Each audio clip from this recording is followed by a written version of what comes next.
Hi guys, I'm Chewy, and today I will be reviewing a bunch of random books I found in my house that all have some element of furry or anthropomorphic character in them, just because I was bored and found that I have a surprising amount of furry stuff that's actually just in my little library of books that I've collected throughout my years.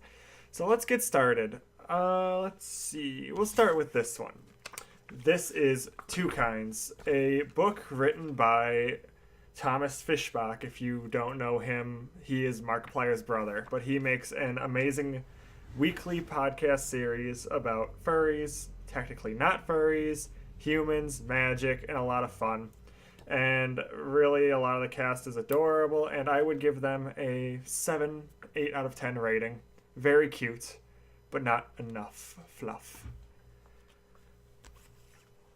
The next one, of course, is Star Wars. It's part of the original EU, and it is called Star Wars: The Paradise Snare. This is the original start of the Han Solo trilogy, and a lot of people wouldn't actually know.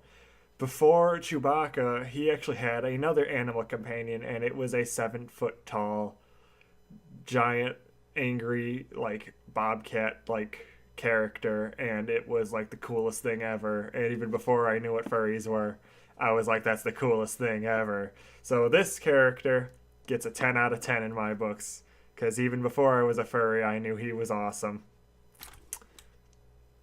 Now, before we get on to some of the a little more fun ratings and silly ratings, I have Dreamkeepers, a very gritty and dystopian, I guess, graphic novel series about furries in the, alternate reality to our own that is mirrored with us, but very grotesque, very battle heavy and gory to a degree. Well, no, very much, because they killed somebody in the first 20 pages of the first book.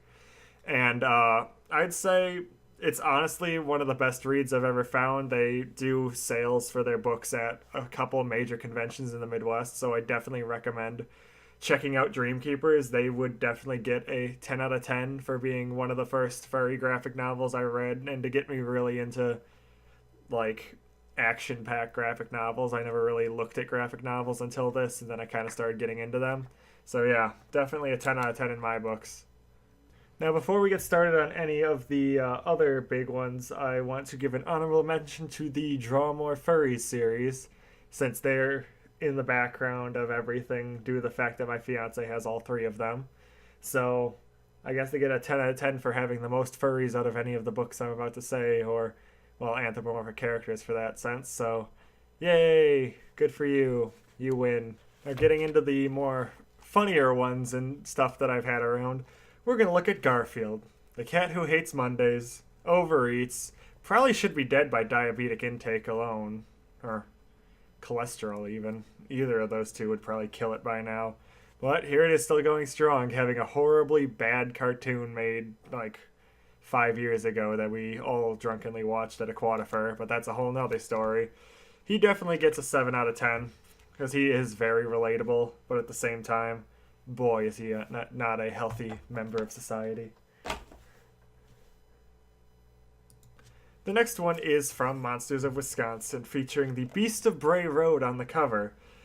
I'm gonna have to give this one a solid 5 out of 10. It's got a lot of unrealistic proportions, badly photoshopped, but it's a neat story nonetheless, so it gives you something enjoyable to read, but at the same time, doesn't look the best, but it gets on here, so in the end, it's a winner.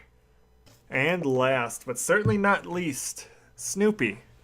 My absolute favorite anthropomorphic, semi-anthropomorphic, I guess, dog of many faces from the Charlie Brown comic series.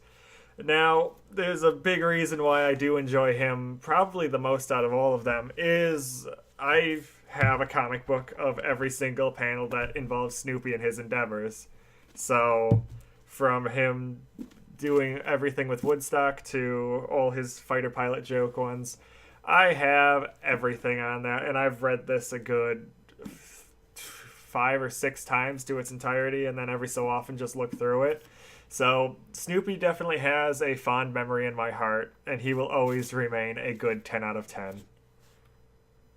And that does it, guys. That is the books that I found around my house that have furry or anthropomorphic characters in them that I have rated and given my opinion on each of them.